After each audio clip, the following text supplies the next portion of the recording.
Hello and welcome to HTML tutorials. Today we are going to discuss about HTML text links. A web page can contain various links that takes you directly to the other pages and even specific parts of a given page. These links are known as hyperlinks. Hyperlinks allow visitors to navigate between websites by clicking on words, phrases, and images. Thus, you can create hyperlinks using the text or images available on a web page.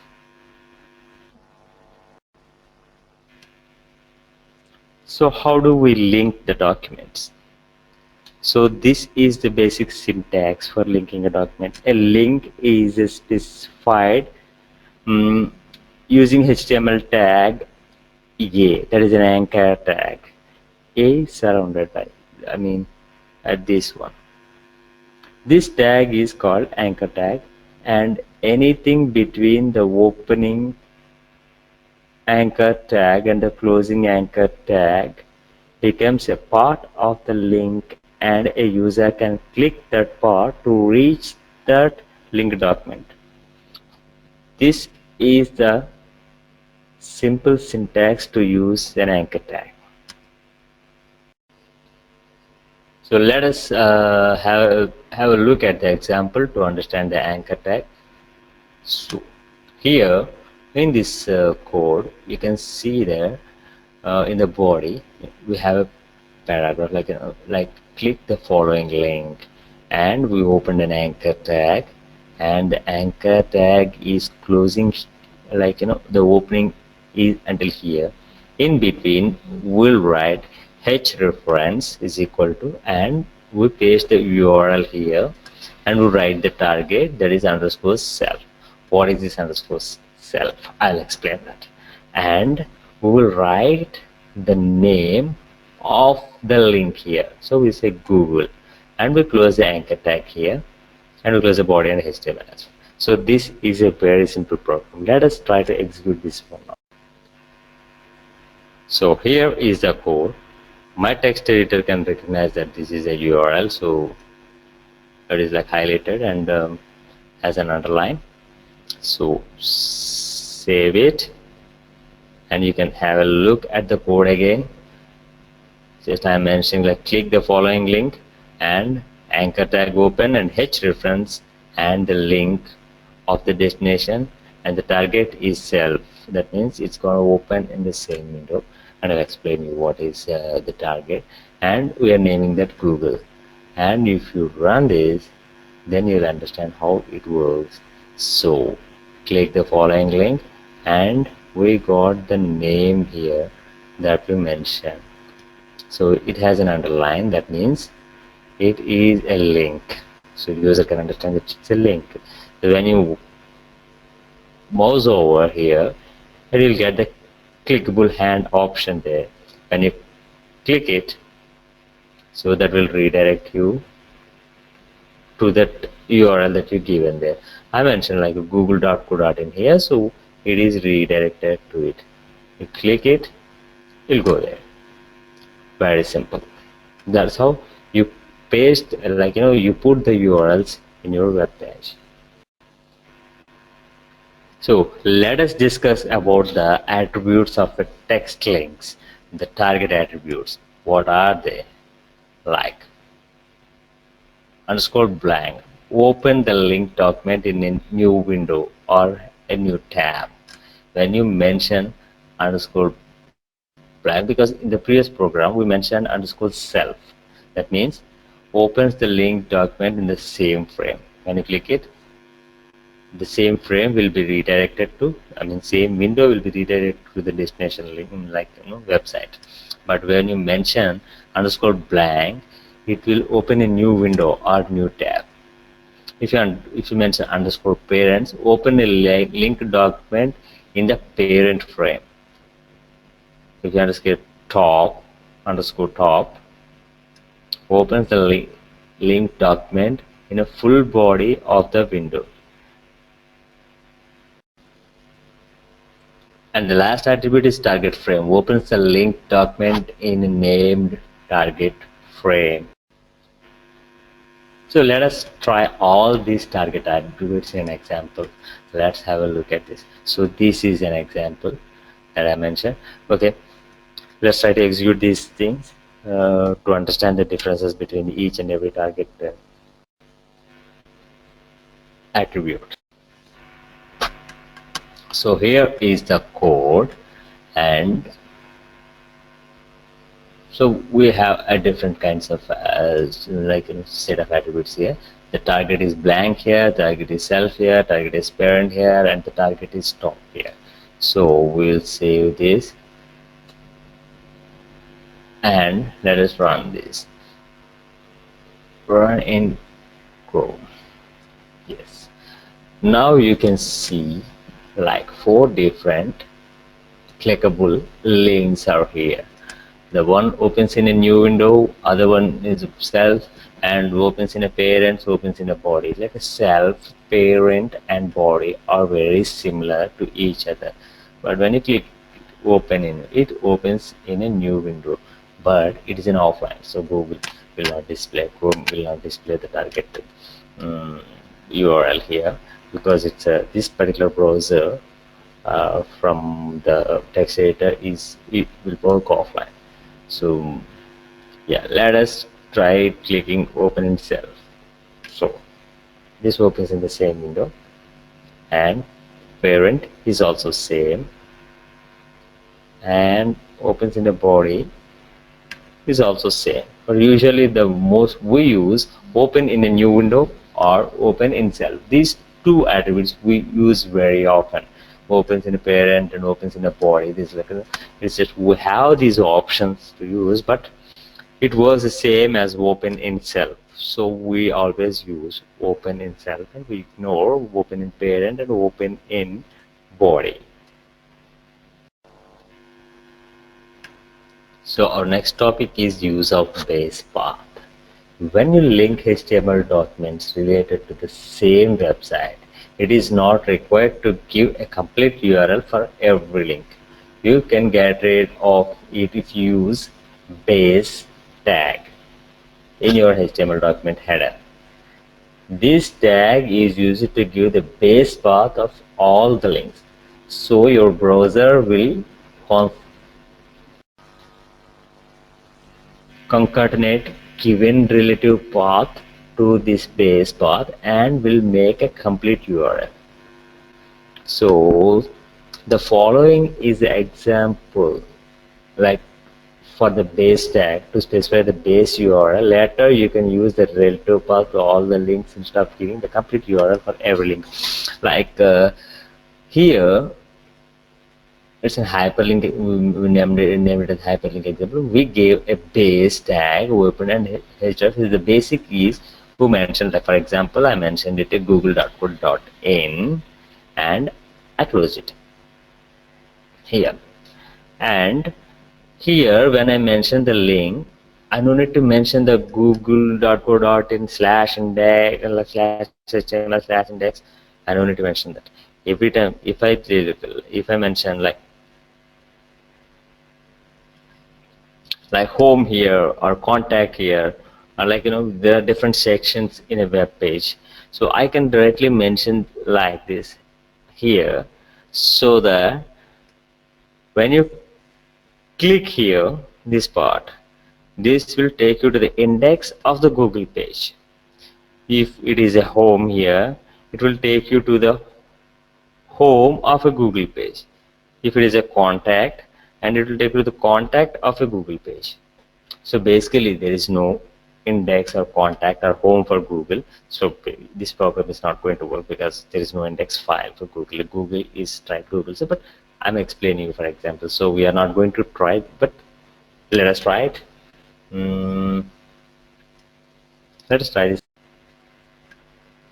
So this is the program, like a code here. So here we are mentioning we are not giving a full link here because we are just giving HTML and index. And which HTML index are we asking here?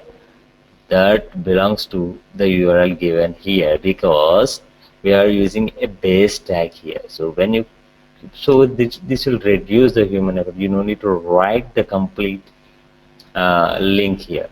If you mention something, one more hyper h reference here, say like HTML/contact, then that will take you to the contact of this page.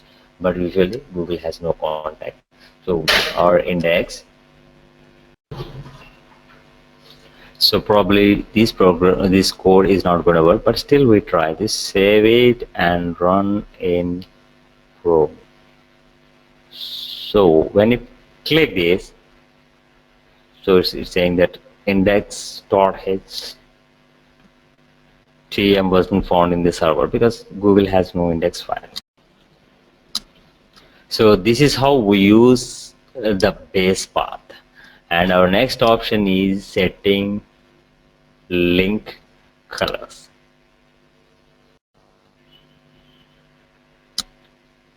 You can set colors of your links, active links and visitor links, and using links, a link and v link attributes of a body tag, like link, a link and v link.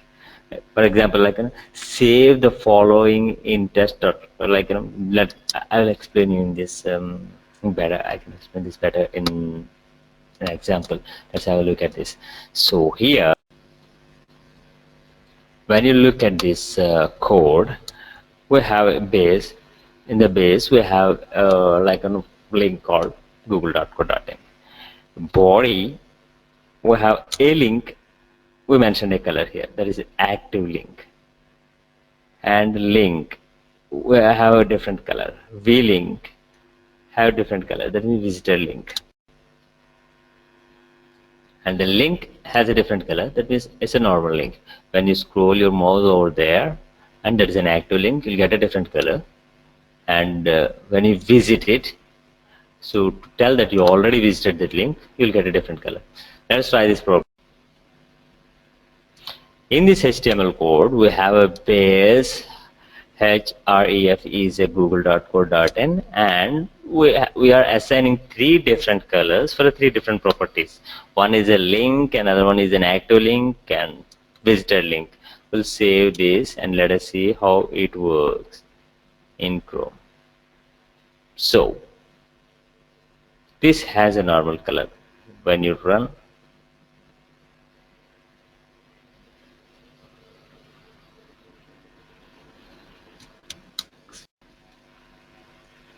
okay, I made some changes to this code. I removed the base tag because we are getting some display problem, like execution problems here. So I made the direct link, and active link is yellow, link is blue, and v-link is red. So we're going to save this, and it's going to open in like a cell. Target is cell. We're going to run this in Chrome, and you can see the link is in blue color here. Okay, the link displayed in blue. When it is active, it should give the yellow color. When it is visited, it should give the red color. So I am redirecting this to the Instagram. So let us see. When you click it, you'll have seen that it got the yellow shade when you click it. Okay, Instagram is open now, and if we go back, you can see that visitor link is in the red color. So this is the way to deal with the link colors, by active link and visitor link, we assign different colors as per our criteria. And the next topic is download links. We can create text link to make our PDF or zip files, to make them downloadable. This is a very simple process. You just need to give the complete URL of the downloadable file, as I mentioned in the following example. So here in this example, I gave a URL where I can download the Google Chrome web browser. So let us try to execute this program. So here in this code, I gave an anchor tag and the hrefs is a direct downloadable link of the web browser, and I mentioned simply download Google Chrome. I'm saying this, and let us run in Chrome. So here I got to download Google Chrome, and when I click it,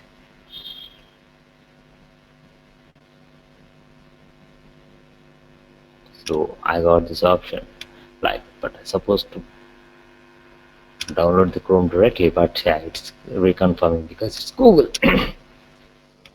So this is how we deal with the downloadable buttons, I mean downloadable links. Okay, this is all about the HTML text links. I hope you enjoyed the session, and thank you very much for today, and I'll see you in the next session. Until then, bye bye.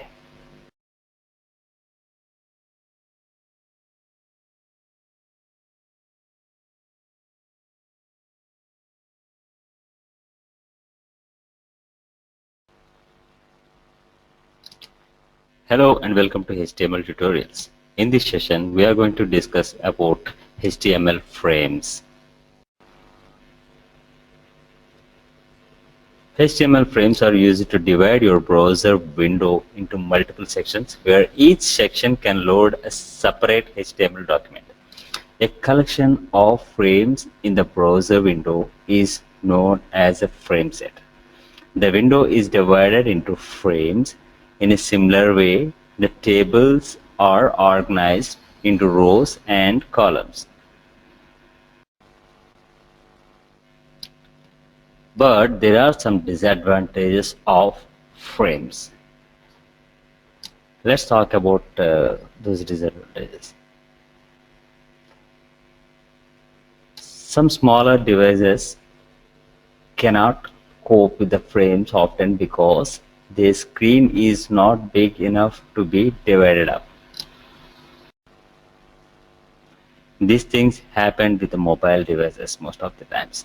Sometimes your page will be displayed differently on a different computer due to the different screen resolution. And the third disadvantage is the browser's back button might not work as the user hopes. And we have one more disadvantage. There are still few browsers that do not support the frame technology. So it is never recommended to use the frames in your web pages. But still, we are going to discuss about the frames for our knowledge purpose, even it is forbidden to do now. So let's talk about the creating frames. See an example here. To use frames on a page, we use frame set tag. I mean this one, frame set tag instead of body tag. The frame set tag defines how to divide the window into frames. The rows attribute of a frame set tag defines the horizontal frames, and the columns attribute defines the vertical frames. Each frame is indicated by frame tag, and it defines which HTML document shall open into the frame. Let's try to display, like, execute this code and see what. In this frame example, we opened a frame set tag here, and we are mentioning that one rows, like, one row is divided into three parts here. One is 10%, the other one is 80%, and the other one is 10%, like completely 100%. The first 10% is on top, and 80% is in the middle, and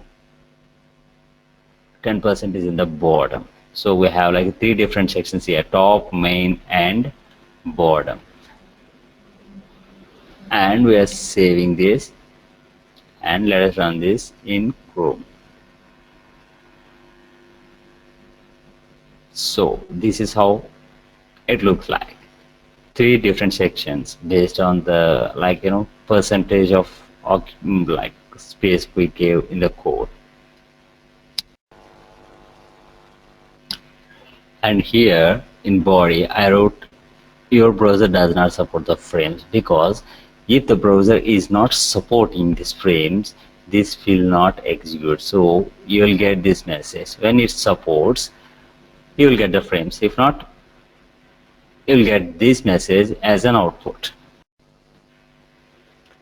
In this example, we mentioned that in the rows, so this alignment is horizontal. So let us try one more example that deals with the vertical alignment. So this is the example 2. This deal with the vertical alignments.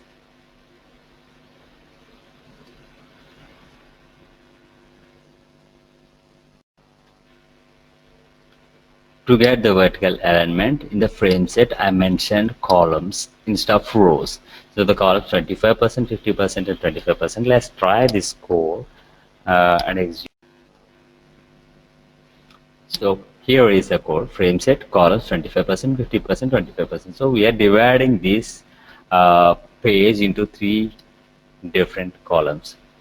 So save this and run this in Chrome. Yes, you can see that it's divided into three different types, because in the code we mentioned some directories: HTML main and HTML top frame. So but they're not there. So you can see the error message here: the file directory could not be found. But still, the target is to divide the one page into three different parts. So we got it. And our next topic is HTML iframes.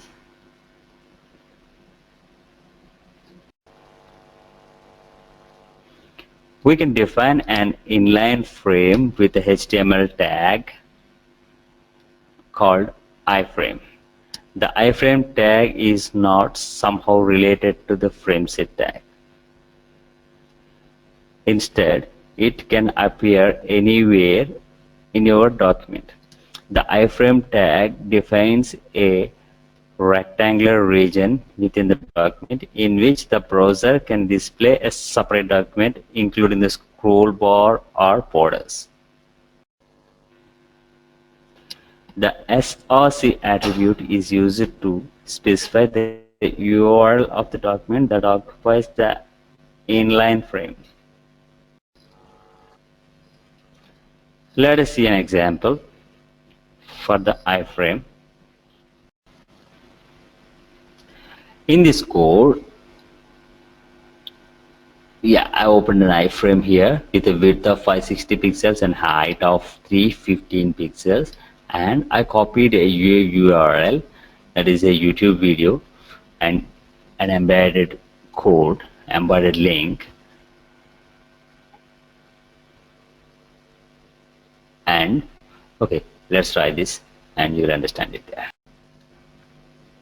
So this is a code part. It's a HTML iframe, and document content goes here, and iframe with width of 560 pixels and height of 315 pixels, and it is a YouTube embedded video link. And frame border, I don't have any frame border here.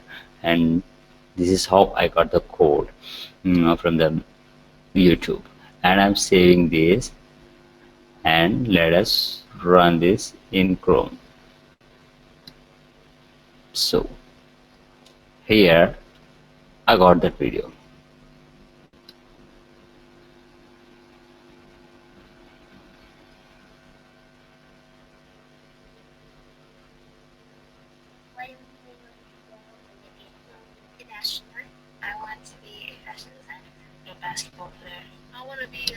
This is how we put the the content using iframe. This is the easiest and effective way to put the videos or galleries or whatever you want, and you can control the size by mentioning like width and height here, and you can keep on pasting you can fill your page with a lot of videos here. So this is the best example for iframes. Okay, let us talk about the iframe attributes. Most of the attributes of iframe tag include name, class, including name, class, frame border, ID, long desk, and margin height, margin width, name, scrolling, style, and title behave exactly like the corresponding attributes for the and like it's almost seen as a like a frame tag. And let us see the iframe attributes available. Like the first one is src. This attribute is used to give the file name that should be loaded in the particular frame. The next one is the name. This attribute allows you to give the name to the frame. And the next one is the frame border. This attribute specifies whether or not the border of the frame are shown. Then the margin width. This attribute allows you to specify the width of the space between the left and right of the frame's border and the frame's content. And margin height. This attribute allows you to specify the height of the space between the top and the bottom of the frame's border and its content. The next attribute is node size. By default, you can resize any frame by clicking and dragging on the border of a frame. The node size attribute prevents a user from being able to resize the frame. And scrolling. This attribute controls the appearance of the scroll bars that appears on the frame. This takes values either yes or yes, no, or auto. And the last attribute of iframes is a long desk. This attribute allows you to provide a link to another page containing a long description of the contents of the frame.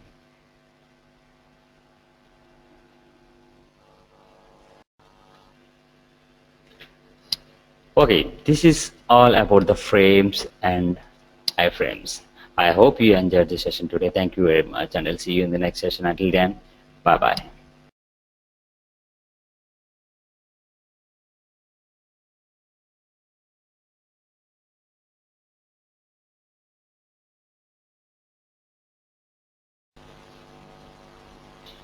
Hello and welcome to HTML tutorials. Today we are going to discuss about the HTML blocks. All the HTML elements can be categorized into two categories. The first one is a block level elements and second one is inline elements. Okay, block elements. Block elements appear on the screen as if they have a line break before and after them. For example, P, H1, H2, H3, H4, H5, H6, UL, OL, TL, PR, HR, block code, and address elements are the block label elements. They all start on their own new line, and anything that follows them appears on its own new line. Then what is inline elements? Inline elements, on the other hand, can appear within the sentence and do not have to appear on a new line of their own. Like for example, B, I, U, E, M, strong, SUP, SUB, big, small, LI, INS, del, code, site, DFN, KBD, and where elements, all inline elements. Okay, now we talk about the grouping HTML elements.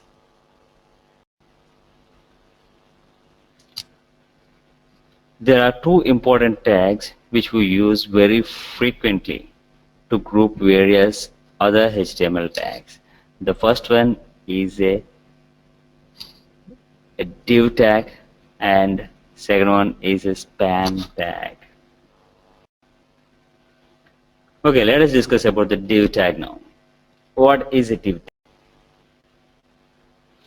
This is the very important block level tag which plays a big role in grouping various other HTML tags and applying CSS on the group of elements. Even now, div tag can be used to create web page layouts where we define different parts, right, left, top, etc. of the page using div, like the particular div tag.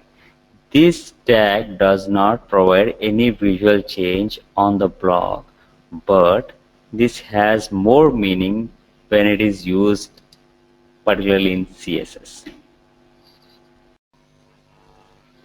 Let us have a look at the div tag example. Have a look at this code, and we are dealing with the div tag here, and when we open the body we have a div, and we mention the style here. That's like sorry, yeah, style here. We want this to be in the color red, so we made a h4, that's heading size 4. This is a first group, and T following is the list of vegetables, and when we make the list we will make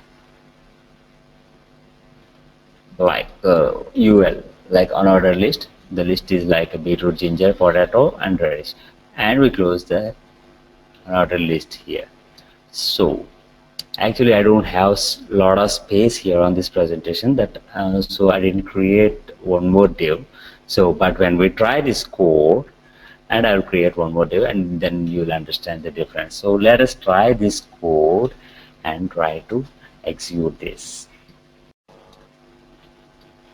Okay, so this is the full code for two divs here.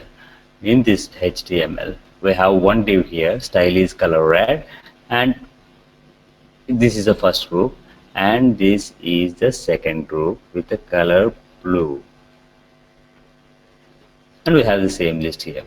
So let us save this and run it in Chrome. So you can see like two different groups here. So the first group is on like a color red, and the second group is in color blue. So the div starts here and div ends here, and the content between these two open and closed divs is appearing on red because we gave the color property as red here, and the same, and we have one more div here and it's closing here. The content between these two tags should appear in blue as we gave the blue here. So this is the basic example that deals with div. Let's talk about the span tag now.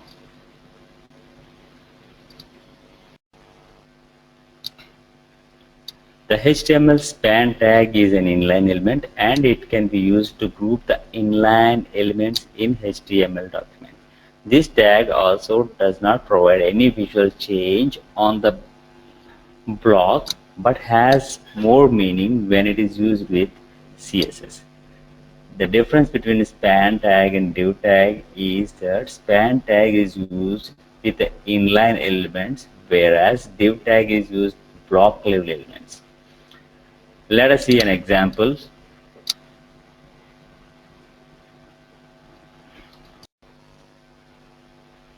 In this simple code, we are using a span tag in the paragraph.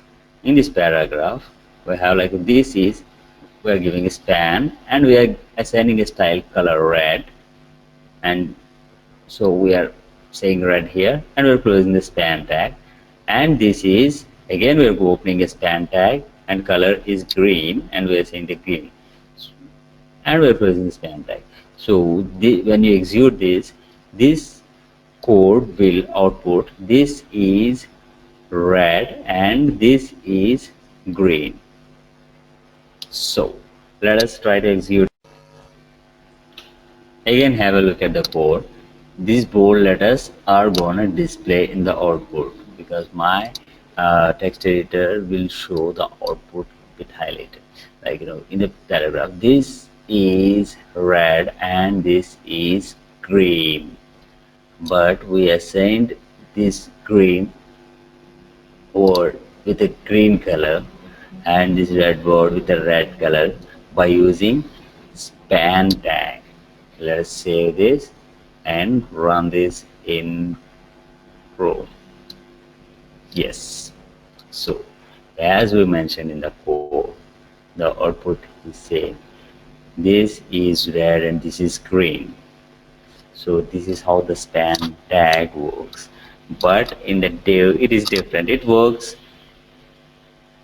by blocks, but span works inline. So that's all about the span tag and div tag. So we just finished the like a discussion about the HTML blocks, and I hope you enjoy the session now. And we will meet again in the next session. Until then, bye bye. Thank you very much.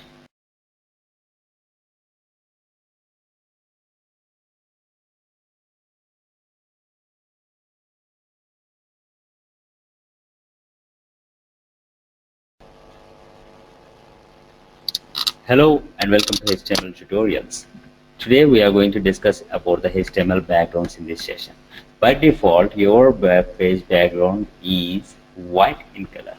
You may not like it, but no worries. HTML provides you the following two good ways to decorate your web page background. The first one is HTML background with colors. The second one is HTML background with images. Now let's see both the approaches one by one using appropriate examples. Okay, let us discuss HTML backgrounds with color.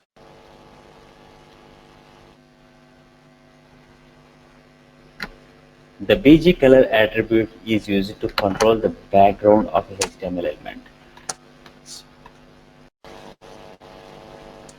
Specifically, page body and table background. Let us have a look at the example. So this is the example. Here in this example we have three tables and you can see some documentation here, like format 1 use color name, format 2 use hex value, using hex value here, and format 3 is using RGB terms. So here in this table backgrounds we are going to apply the colors for each and like a different color for each and every table with three different ways to apply the color. We have three different ways to apply the color. The first one is by using color name, that says like red, blue, green, yellow or something like that, and we can assign the color by hex value also. And also we have one more way, RGB terms. So let us execute this and see how it's gonna look like. So I want you to have a clear look at this code here. Here we have like a three table 1, table 2 and table 3. The background is yellow here, the background is blue here, the background is green here on the third. Like yellow, we mentioned the background color here with the name yellow, so it's going to get the yellow. And in the second blue, instead of writing blue here, we are giving a hex code. That is hash 6666FF is a hex code for blue. And you no need to remember the hex code, because I will tell you where you can find the hex code, because you have like a millions of shades that you're going to use in HTML, and every shade has a hex code, so it is almost impossible to remember all those like hex codes. So the third one is RGB value. This RGB value is defined by like three different numbers. So here for green, the number is 255, 0 to 55. You don't need to worry about this code, because you can always find the RGB code online. It's not a big deal. So we are going to apply three different colors for three different tables in this example. I'm going to save this and run this in Chrome, and you can see that the first one is yellow, and second one is blue, and third one is green. You can see that the background is yellow, background is sky blue, and background is green.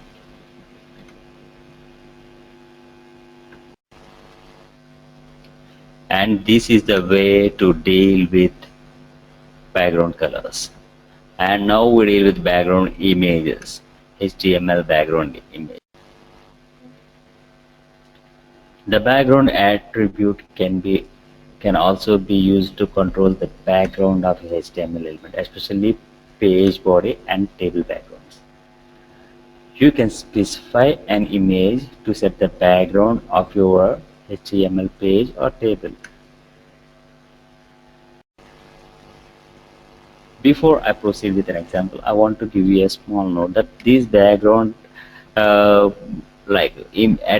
is depreciated, and it is recommended to use style sheet for background settings. So we will learn this when we discuss like in a different tutorial about cascade style sheeting, that is CSS. So currently I will explain in a brief. So we are going to deal with the background image with an example. Let's have a look at this. Here in this example, I have a table and a background and image, and I have an image called sample.png in images folder, and I'm assigning a width is 100% and height is 175. Okay, let us make it 100%. Okay, I made the height also 100% and TD. So you're already aware of TR and TD. So our intention is to place this sample.png as a background image. So this image is in the images folder on my desktop, and I mentioned the images and slash. The image name is sample.png. Let us try to execute this file. Yes, the file is ready here, and we are going to save this and run in Chrome. So you can see that sample, that image smiley is everywhere on the background, so repeatedly. So because the width is 100% and the height is 100%, the full picture is here, and it is repeating again and again, like. And when you reduce it, yes, it doesn't matter how much long you drag, this picture is going to appear. And this is the way to put a picture as a background in HTML. And our next concept is patterned and transparent backgrounds. You might have seen many patterns or transparent backgrounds on various web pages. This is simply can be achieved by using pattern image or a transparent image in the background. It is suggested that while creating a pattern or a transparent GIF or PNG image, use the smallest dimension possible, even as small as like 1 by 1 pixels, to avoid the slow loading. Okay, let's have a look at the example here.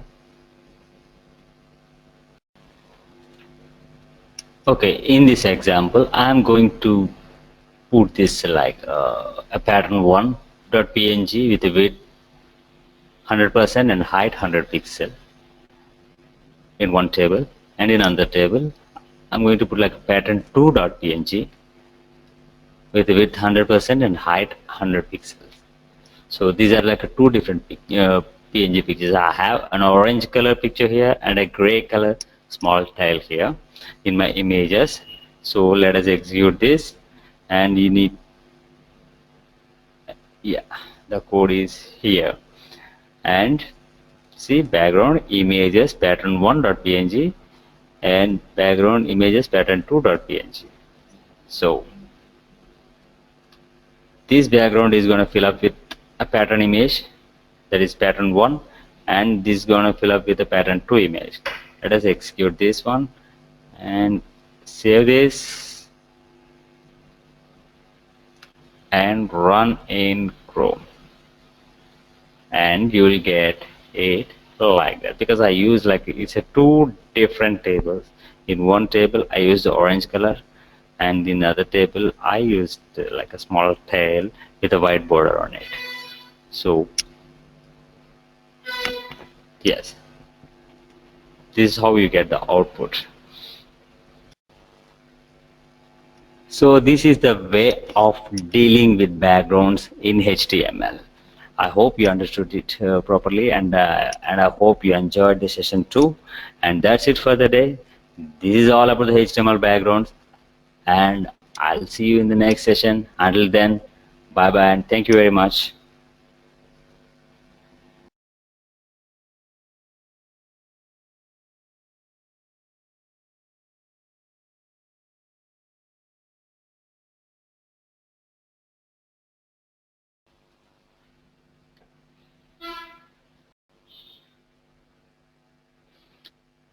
Hello and welcome to HTML tutorials.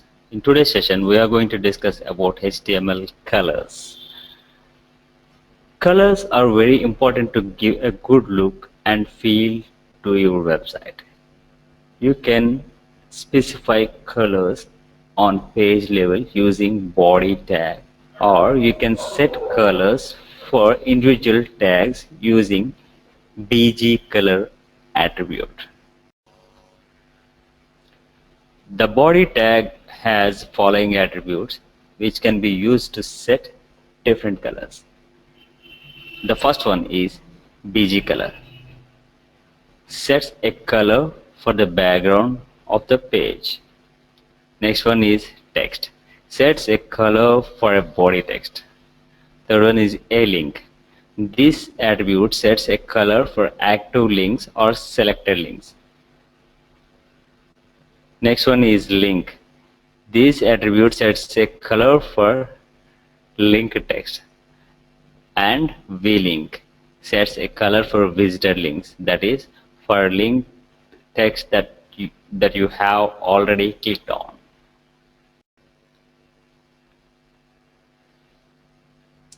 HTML color coding methods.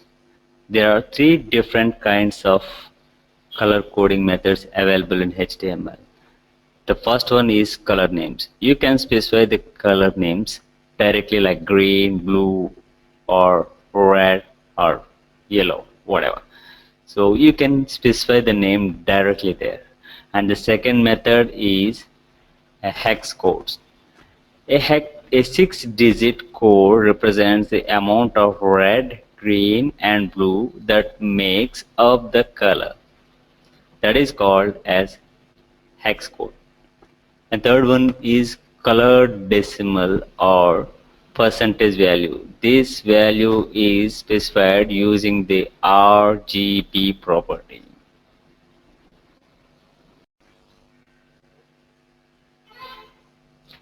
HTML color names. You can specify direct a color name to set text or background color. W3C has listed 16 basic color names that will validate with an HTML validator, but there are 200 different color names supported by the major browsers. So those 16 basic colors are black, yellow, red, maroon, gray, lime green, olive, silver, aqua, blue, navy, white,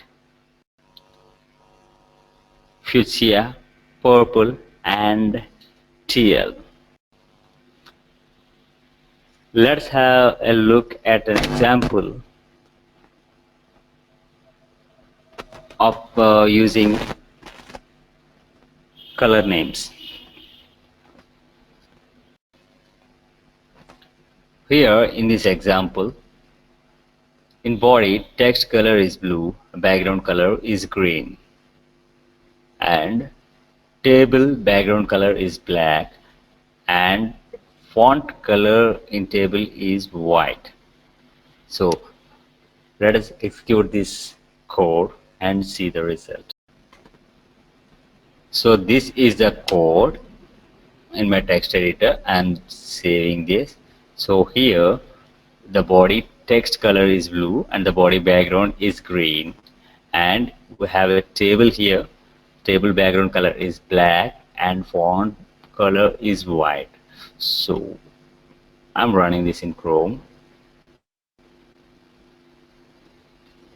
and you can see this. The text color of the body is blue and the background color of the body is green, and table background color is, we have one table here, the background color is black and text color is white. And now we'll discuss about the HTML colors hex codes.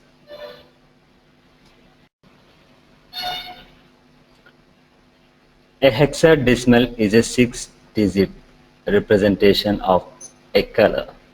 The first 2 digits RR represents a red value, and the next 2 are green value GG, and the last are the blue value BBR GB. A hexadecimal value can be taken from any graphics software like Adobe Photoshop, PaintShop Pro, or MS Paint.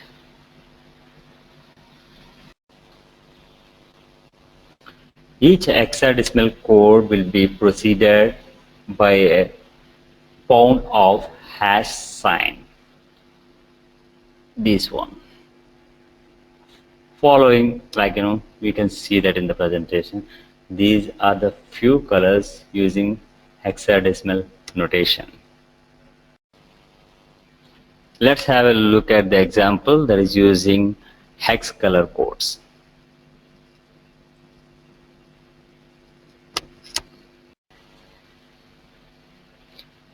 So this is the same program like that we used, that we tried before, but we are not using the direct color names. We are using hex codes here. The text is in this color, background color is supposed to be in this color, and we have a table, and table background color is this, and font color is this. Hash www like 6F means it's always white, and hash zeros means black. So let us try to execute this program. So this is a code, and I'm saving this and gonna run this in Chrome.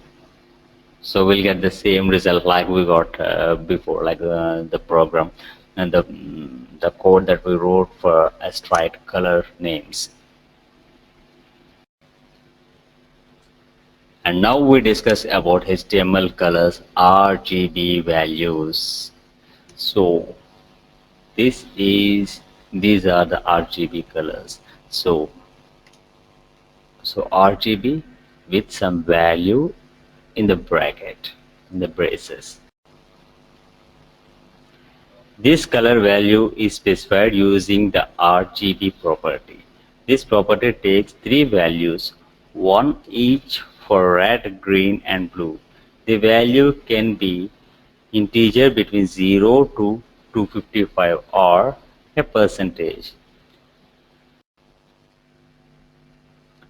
So, but these RGB values are not recommended to use in HTML because all the browsers does not support RGB property.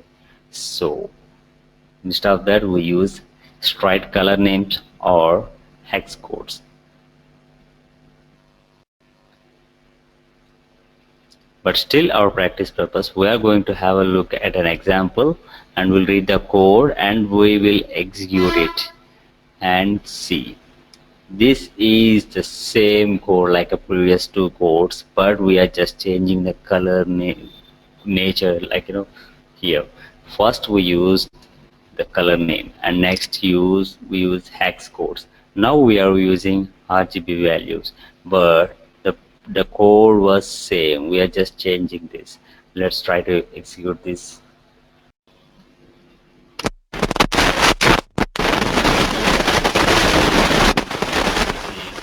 is an example for using RGB color code, and I'm running this now. So yeah, no, it's not the same color values, it's changed. So but still, these RGB values are working in progress, but still it's not recommended because it's not a general standard. Follow the general standard. Always recommended to use the next. So these are the standard HTML ways to assign a color for a web page. So now we talk about the browser safe colors.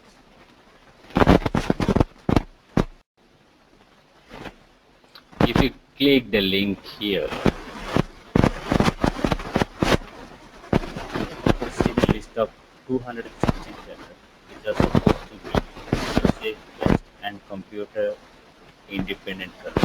These colors vary from hexacode 0000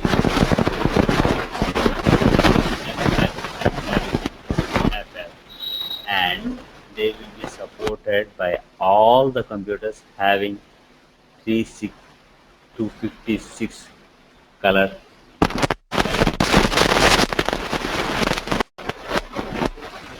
Okay, let us click the link and have a look at those colors.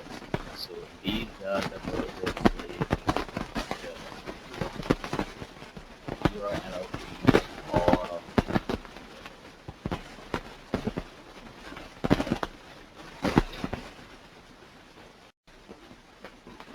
So this is the way to deal with HTML colors. That's all about the HTML colors, and yeah, this session is done now about the colors, and we'll meet in the next session. Thank you very much. Until the next session, bye bye.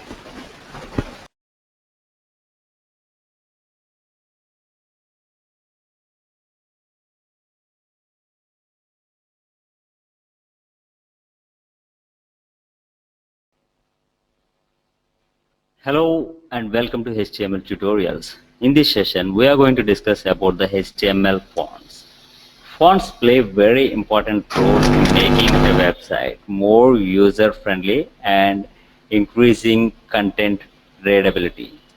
Font face and color depends entirely on the computer and browser that is being used to view your page, but you can use HTML font tag to add style, size, and color to the text on your website.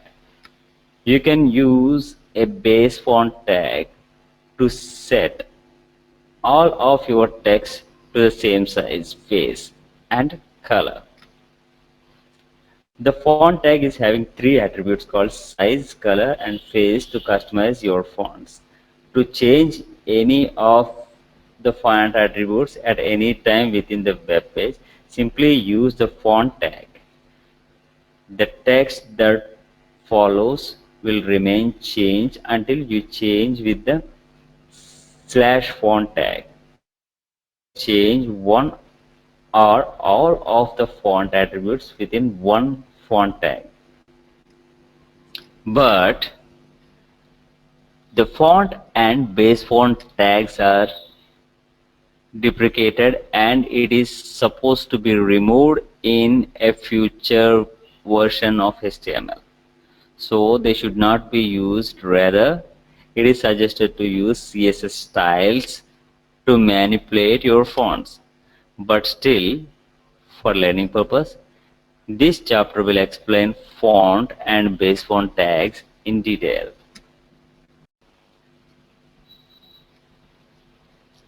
Set font size. You can set content font size using size attribute. The range of accepted value is from 1, that is the smallest, to 7 is the largest. The default size of a font is 3. Let us have a look at the example for the better understanding. So here we are assigning different sizes for font. The size 1, font size 1, we are just going to print this one, and font 2, 3, 4, and we are opening a font tag here, and we are mentioning the property inside the font tag, and we are closing it here, and we are using BR tag here for the line space. Let us try this code. The code is ready in the text editor and I'm saving this. So here in the body we opened a font tag and we mentioned the size inside the font, and we close it here, and we are using a BR tag for the line space, and we applied all the available 7 sizes of the font.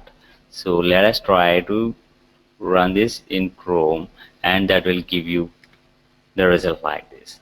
This is the font 1 size, this is the font 2, font 3, font 4, font 5, font 6, and font 7. Font 7 is the largest, but the default one is size 3.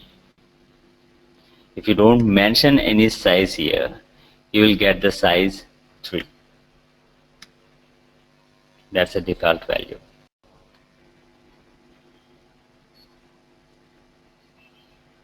And next one is relative font size. You can specify how many sizes larger or how many sizes smaller than the preset font size should be. You can specify it like font size is equal to plus n or font size is equal to minus n. Let us put this in an example. So this is a code. In this code, font size is equal to -1 and font size is equal to +1, +2, +3, +4.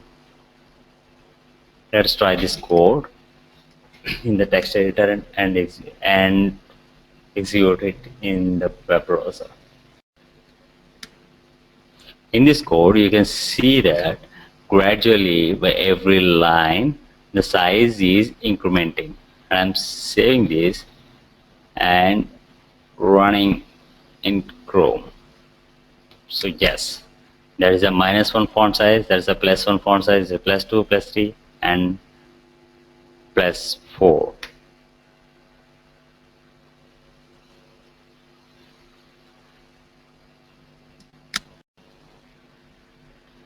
In this example, the -1 means the -1 size to the default size. What is the default size? Default size is 3. So in the first line, we are assigning a value that is a -1 to the default value. So you will get a 2 size. This one, this is like 2 size, and then we are adding +1 to the default size. That means it's a 4 size font, and then we are adding 2. That means 3 + 2. This is 5, and we are adding 3. That means 3 + 3. That means it's a 6 size font, and we are adding 3 + 4. That is 7. That's the biggest font. You can't add more because the biggest font available is size 7. And the next option is setting font face.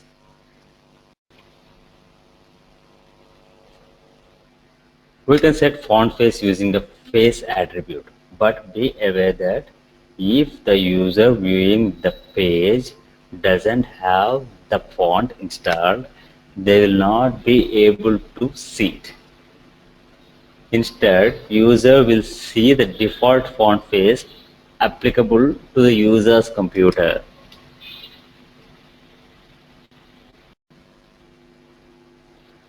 Let us have a look at the example that explains the font face. Yes, here in the body, open the font tag and the face is Times New Roman and size is 5. And we have one more line here. The face is Vertana. The face is Comic Sans MS. The face is Wild West. And we have one more font face that is Bedrock. So this is the code of that explains different font faces.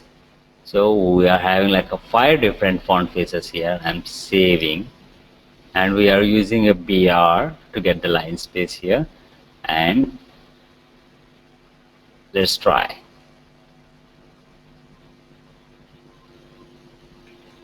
And we got all the different kinds of fonts that we wrote here. And this is how we mention the font face in HTML coding. And the next option is specify alternate font faces.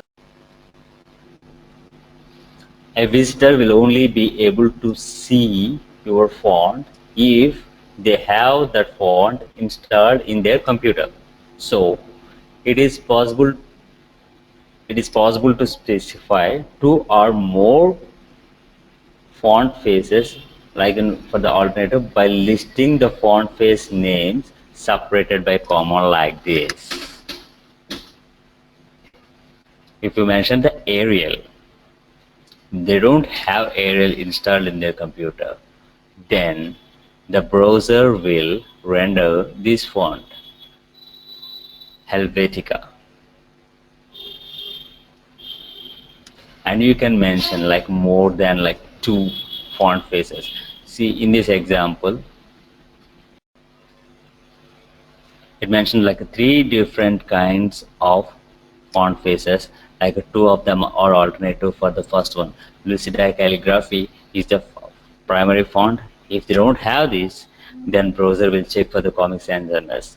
If not, it will redirect to the Lucida console. So this is always suggested to specify an alternative font faces to avoid the loading problem.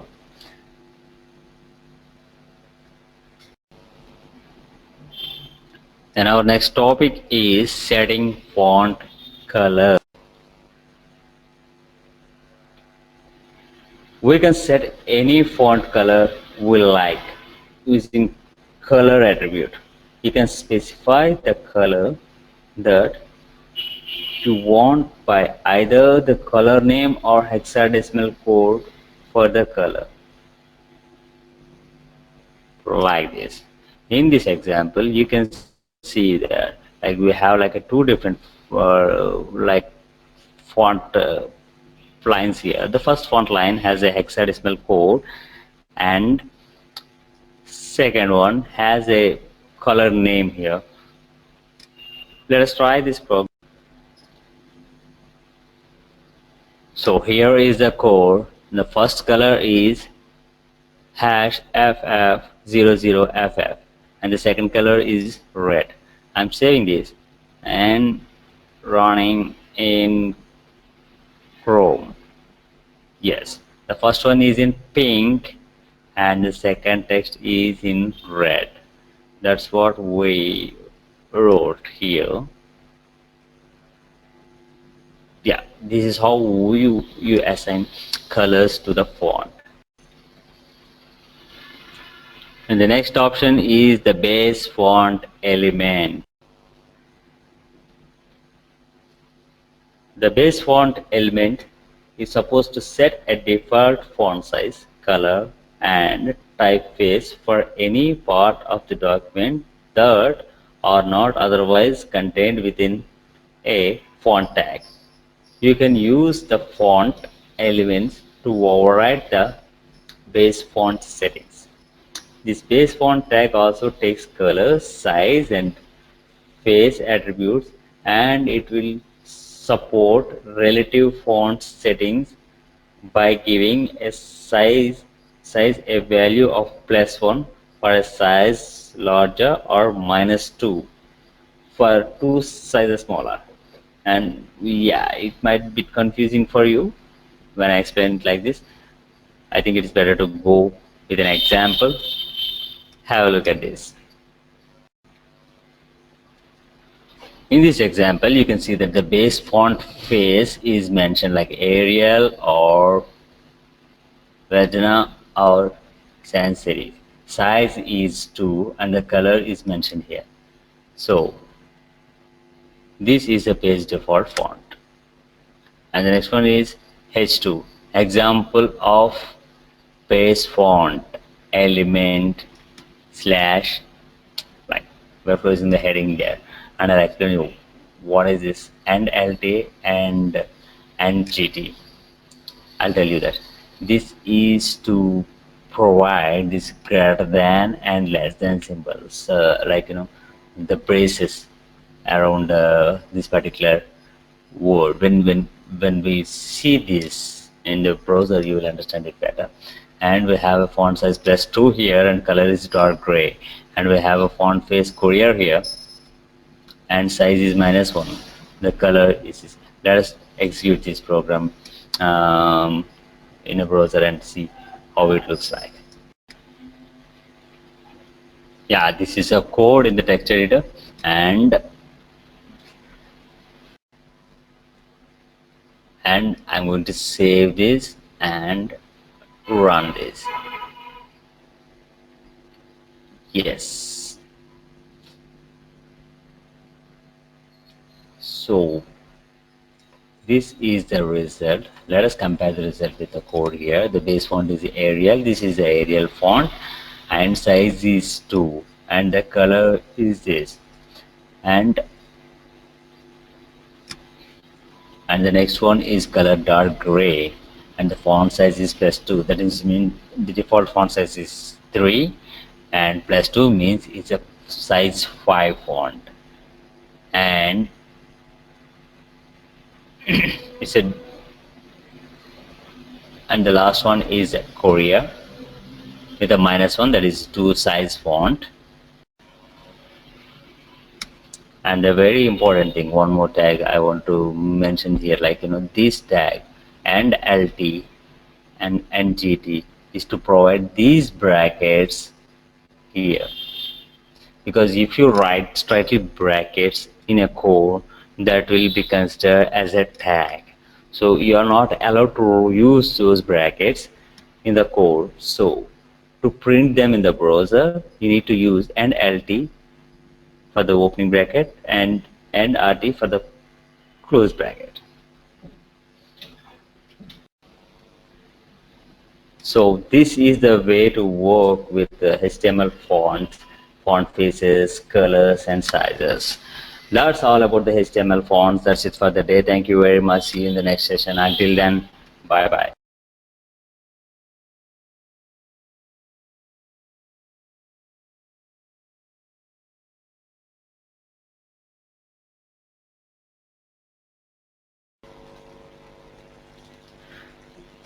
Hello and welcome to HTML tutorials.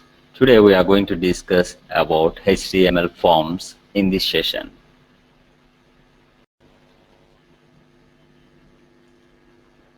HTML forms are required when you want to collect some data from the site visitor. For example, during user registration, you would like to collect information such as name, email address, credit card, etc. A form will take input from the site visitor and then will post it to the backend applications such as CGI, ASP or PHP script, etc. The backend application will perform required processing on the past data based on defined business logic inside the application. There are various form elements available like text fields, text area fields, drop-down menus, radio button, checkboxes, etc. The HTML form tag is used to create an HTML form, and it has following syntax.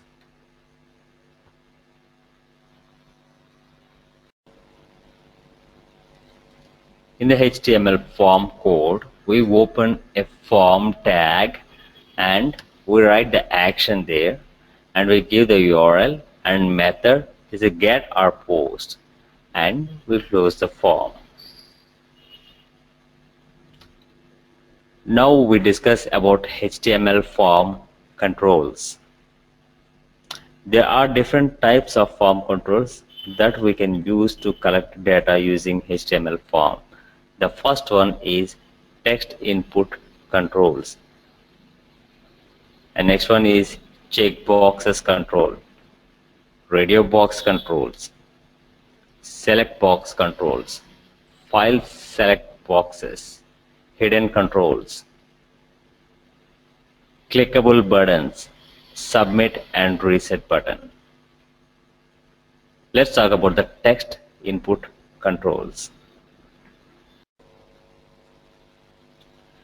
There are three types of text input used in forms. The first one is single line text input controls. This control is used for items that require only one line of user input, such as search boxes or names. They are created using HTML input tag. And the next one is password input controls. This is also a single line text input, but it makes the characters as soon as user enters it. I mean, it will mask the characters. Masking. They are also created using HTML input tag. And the next one is multi-line text input controls. This is used when the user is required to give details that may be longer than a single sentence. Multi-line input controls are created using HTML text area tag. Now we will discuss about the single line text input controls.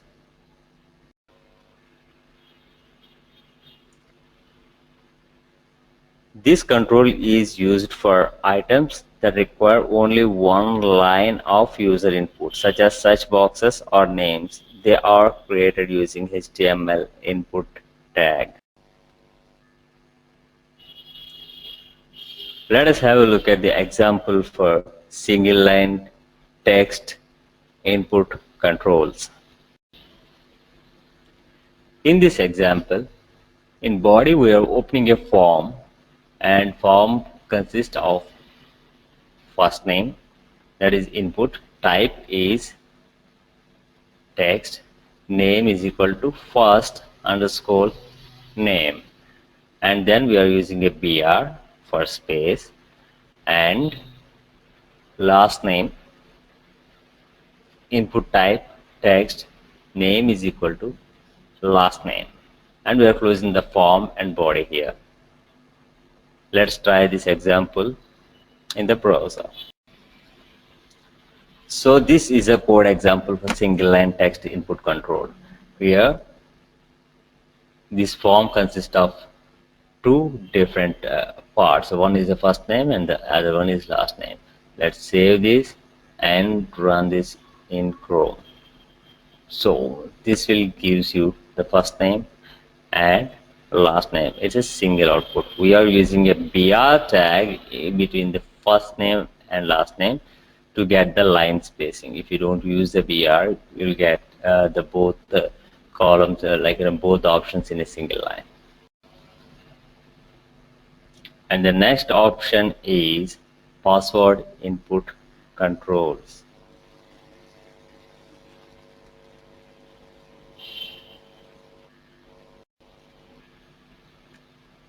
This is also a single line text input, but it masks the character as soon as the user enters it. They are also created using HTML input tag, but the type attribute is set to password.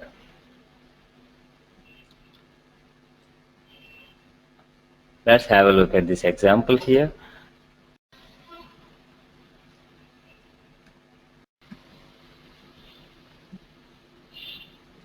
In this example, you can see that user ID, that is input type is text and name is user ID, and password is input type is password, name is also password. Let us try this code now. So this is the code for password input control, and I'm saving this, and this is user ID and password, and we have a BR tag separating this, and we are going to run this in Chrome, and you can see the user ID is created here, and say that Steve, Steve is the user ID, and password is like 1 2 3 4 5 6 1 2 3 4 5 6, but you don't see it because this password option is masking the letters, because password is you should not show the password. So when you type the password here, you get the dots.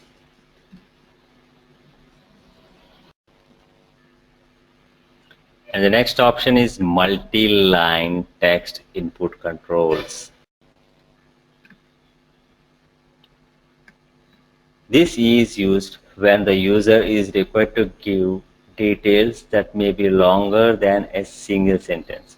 Multi-line output controls are created using HTML text area tags. Let's have a look at the example here. In this code example, we are creating a form here and we are closing it here, and we mentioned that it has a description and a BR, that means a line space, and text area rows are 5, columns are 50, name is description. Enter the description here. So we try this code with, okay, this is the code part here. I'm saving it, and description with text area rows are 5 and columns are 50, and name is a description, and we are closing the text area here. We open the text area here, we are closing the text area here, and we saved it already, and we're launching it in Chrome. So we get this text box like this. So you are allowed to write 5 rows and 50 columns as a description, and we mentioned enter the description here. When we press this here, you can just delete it and you can write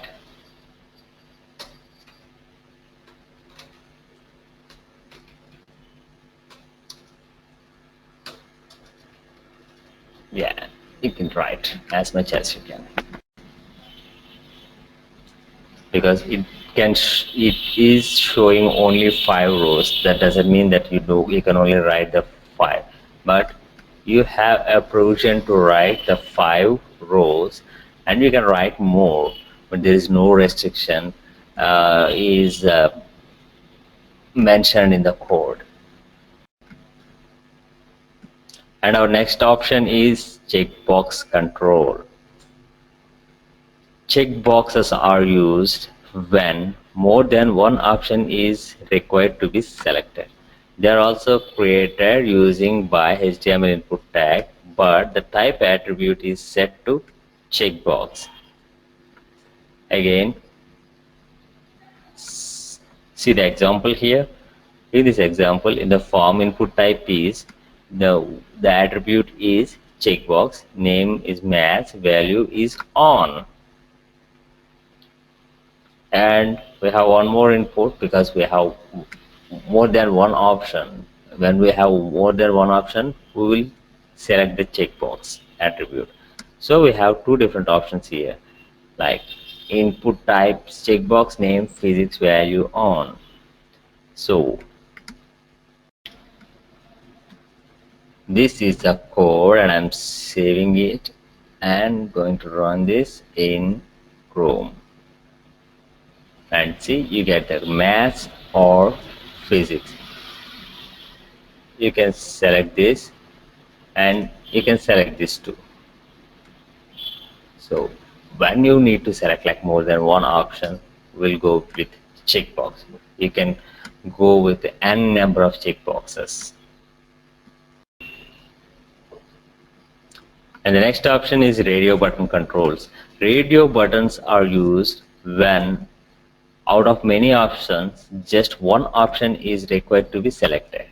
They are also created using HTML input tag, but type attribute is set to be radio button. Let's have a look at the example here.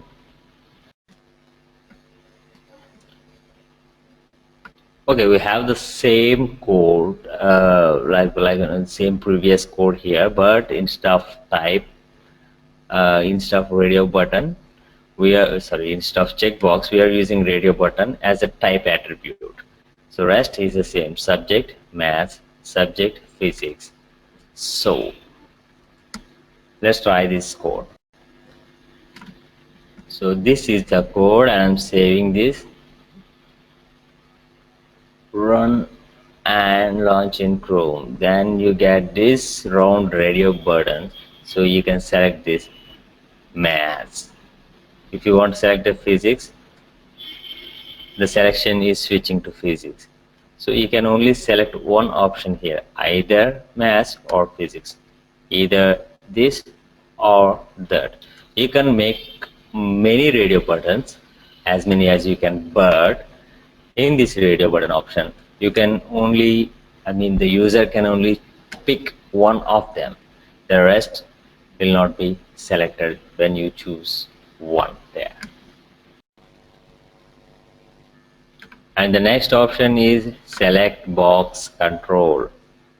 A select box, also called as drop down box, which provides the option to list down various options in the form of drop down list, from where a user can select one or more options. Let's have a look at the example here. So here in the form, we have select name, drop down, options, value, maths, selected maths. So it's a default selection, so we use the selected. And option value, physics and physics, we are not using selected here because in that option maths is selected as a default value. You can leave it. If you want to select maths, you can leave it. If you want to change, then you press the drop down option. Let's try this to understand it better. So this is the code example for drop down option. I'm saving this, run, launch in Chrome, and you can see the drop down here. So we said that it's selected, so math is selected, but when you press the button here, you get the two options like math or physics. When you select the physics will go there. If not, you can select the math. The default value is math. If you want to leave the math like that, you don't need to drop down, but just check it, physics and math.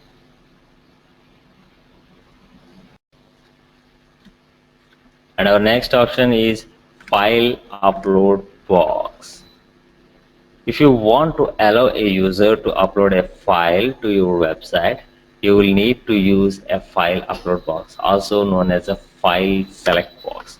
This is also created using input element, but type attribute is to set to file. This is the example. It's a file upload box and we are opening a form here. Input type is file, name is equal to file upload accept image. Let's try this code. So this is the code example for the file upload box, and I'm saving this. And here you can upload images, so because it's mentioned that select image here, and I'm going to run this in Chrome. Then you get this option, choose file, and I'm going to choose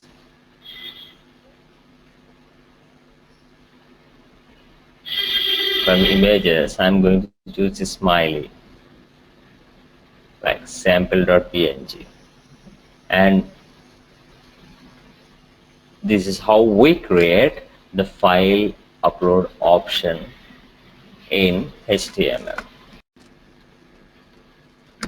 And our next option is button controls. There are various ways in HTML to create clickable buttons like submit, reset, button, and image.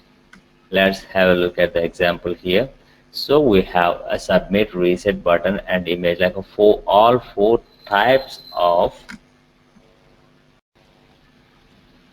button controls here is in the form, and we're closing the form here. The input type is submit, name submit, value submit, reset, type button, and image. Let's try this code.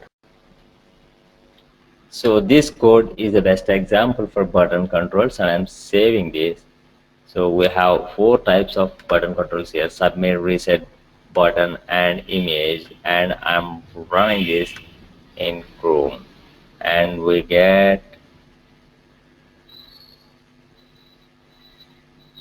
yes, submit, reset, okay, and just a second, there is a problem in the code. Yes, this one, I forgot to remove this, and I don't have a logo image there. I have a sample.png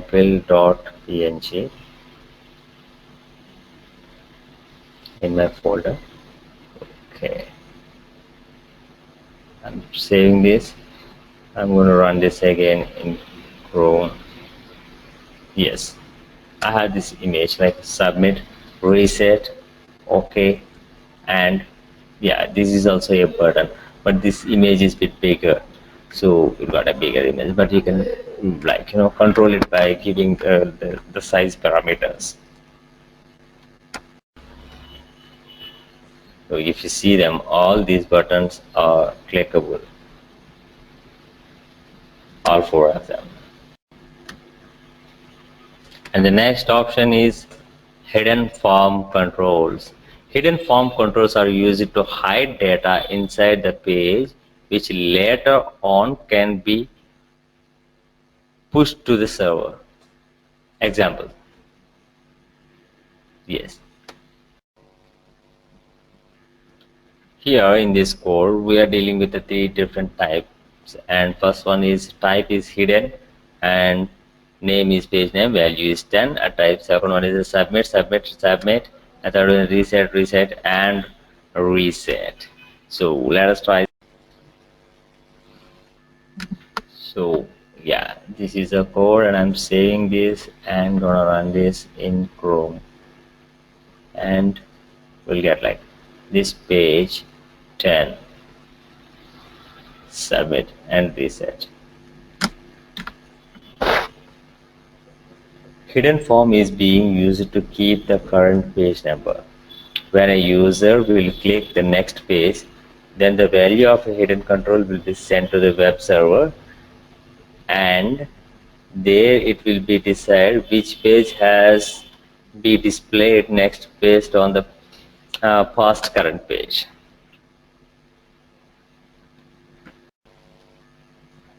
So this is how we deal with HTML forms. This is all about the HTML forms. So that's it for the session. Thank you very much, and see you in the next session. Until then, Bye bye.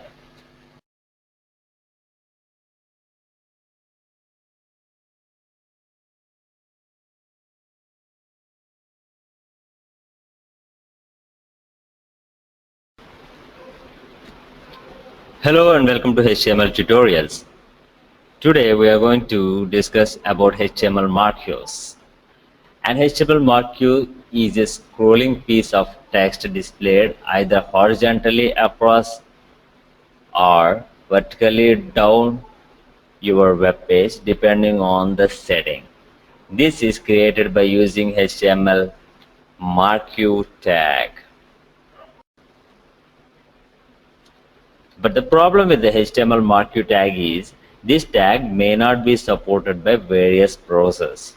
So it is not recommended to rely on this tag. Instead, you can use JavaScript and CSS to create such effects. But still, for our knowledge purpose, we are going to learn about this particular tag. So this is a typical syntax for the HTML marquee. Here we are opening a marquee and we are giving attribute name and attribute value and more attributes, one or more lines or text of whatever it may be the text, and we're closing the marquee. So how it's gonna work? The functionality of a marquee depends upon the marquee attributes. So we have so many marquee attributes here. The first one is the weight. The width attribute specifies the width of the marquee. This can be value like a 10 or 20%, etc. The next one is height. This specifies the height of the marquee. This can be value like a 10 or 20%. And third one is the direction. This specifies the direction in which the marquee should scroll. This can be value like up, down, left, or right. And behavior. This specifies the type of scrolling of the marquee. This can have a value like scroll, slide, and alternate. And the next attribute is scroll amount. This specifies the speed of marquee text. This can have a value like 10, something like that. And the next attribute is loop. This specifies how many times to loop. The default value of the loop is infinite, which means that the marquee loops is endless. The text will keep on scrolling, keep on scrolling. So, and the next attribute is bg color. This specifies the background color in terms of color name or color hex value. And the next one is a H space. This specifies the horizontal space around the marquee. This can be value like 10 or 20% or something like that. And the last attribute of a marquee is a V space. This specifies the vertical space around the marquee. This can be a value like 10 or 20%. So yeah, let's have a look at the example of HTML marquee. Here you can see a simple example for HTML marquee. The HTML tag is open here and the head is open and the title is open. The title is HTML marquee tag and the title is closed, head is closed, and the body is open here and the marquee tag is open. This is a basic example of marquee, and the marquee tag is closed and the body tag is closed and HTML tag is closed. So very simple program. We are going to try this program now. I mean, we are going to try this code. So the code is ready in the text editor. I'm going to save this file, and when you save any HTML file, make sure that you give the extension .html. So I saved it and I'm running this in Chrome, and you can see that the text is scrolling on the top. This is a basic example of marquee, and there is no attribute for this, so this text will scroll like endless.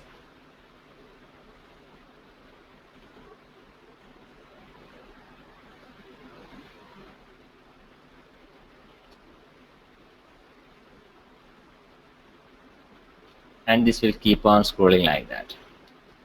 So this is called as marquee.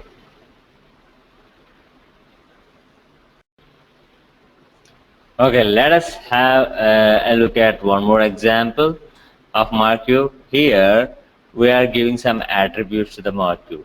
We are assigning a width attribute here, and this example will take only 50% width. Let us see how it works.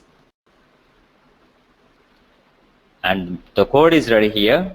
We are assigning a width attribute and we are giving a value 50%, and the value should be in the quotes, and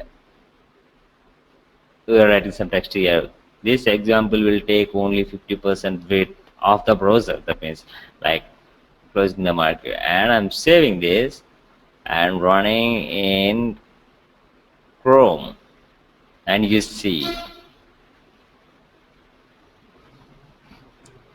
So this is not taking the whole browser. It's just starting somewhere in the exactly from the 50%. So this will use only 50% side of a browser. It's like starting from the like here and ending on the left side, starting from the middle and ending on the left side. So this is how we use width attribute in marquee tag. Okay, let us have a look at the one more example that covers one more attribute here. And here you can see that a marquee, a direction. We are assigning a value, its direction. It is right.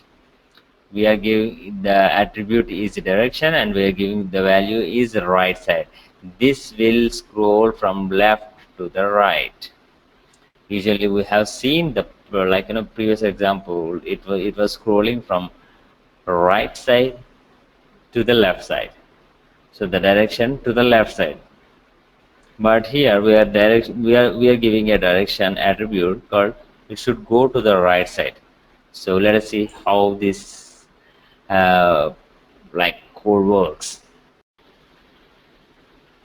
So the code is ready in the editor, and I'm saving this, and we gave some direction here attribute that is right, and I'm going to run this in Chrome, and you see the text is scrolling from left side to the right side. So this is the direction attribute in marquee. Let us have an example, like one more example that explains us one more attribute. The marquee direction is up here. It's not the right, it's not the left, it's the up direction, and we will execute this program as well. So this is the code, and we assigned an attribute, and its value is up, and I'm saving this and gonna execute in Chrome. We see yes. So this text is going from down to the upside.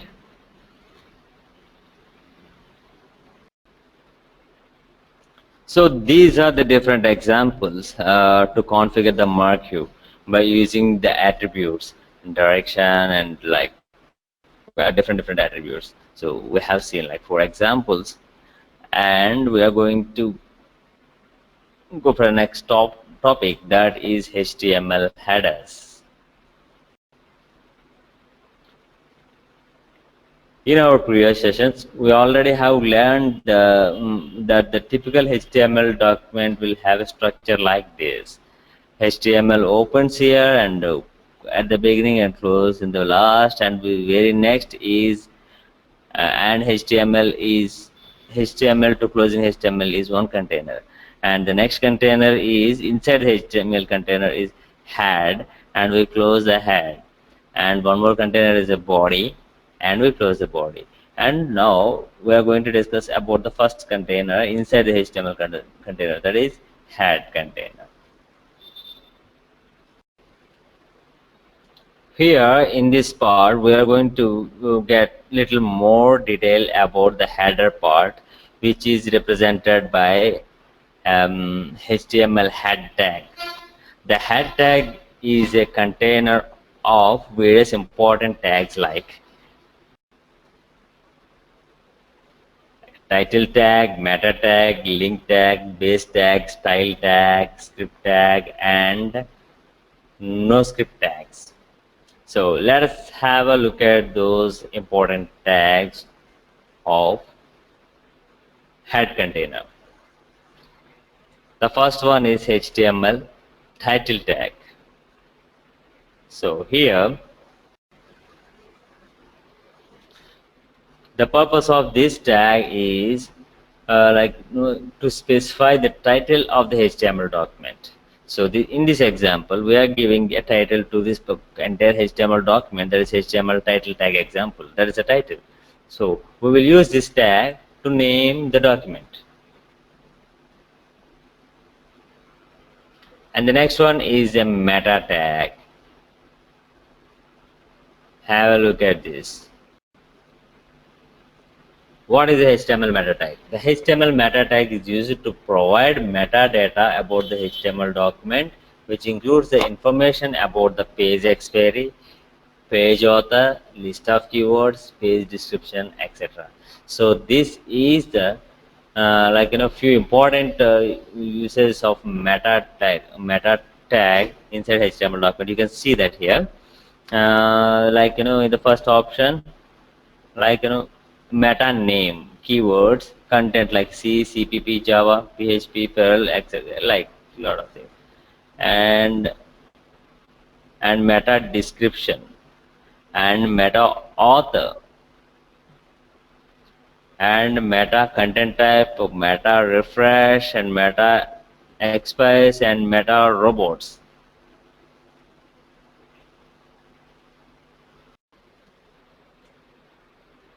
And the HTML base tag is used to specify the base URL for all relative URLs in a page, which means all the other URLs will be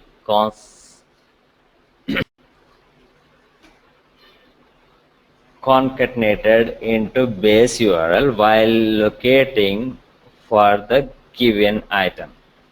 For example, if you have a look at this, here the base URL is google.co.in, and we are giving like an image here, HTML image sample.png and alternate image, and we are giving HTML index.html. But here we can execute the program, but here if you see there is no index for the google.co.in because it's not going to work, but still we try. But I'm telling you an example, if it has an index and that's going to display here, you need to mention the complete URL here, because we already discussed about this point in the previous tutorial, so we are not going to try this example again. But because to avoid writing the complete URL again, we write the base URL at the beginning, and we write the extension HTML index.htm, or that says there are some HTML tutorials in Google. That's what we mean to say here. And our next HTML tag is HTML link tag. The HTML link tag is used to specify the relationship between the current document and the external resource. So this is a good example to a link and external style sheet file available in CSS subdirectory within a web role. So here we are going to link a style sheet which is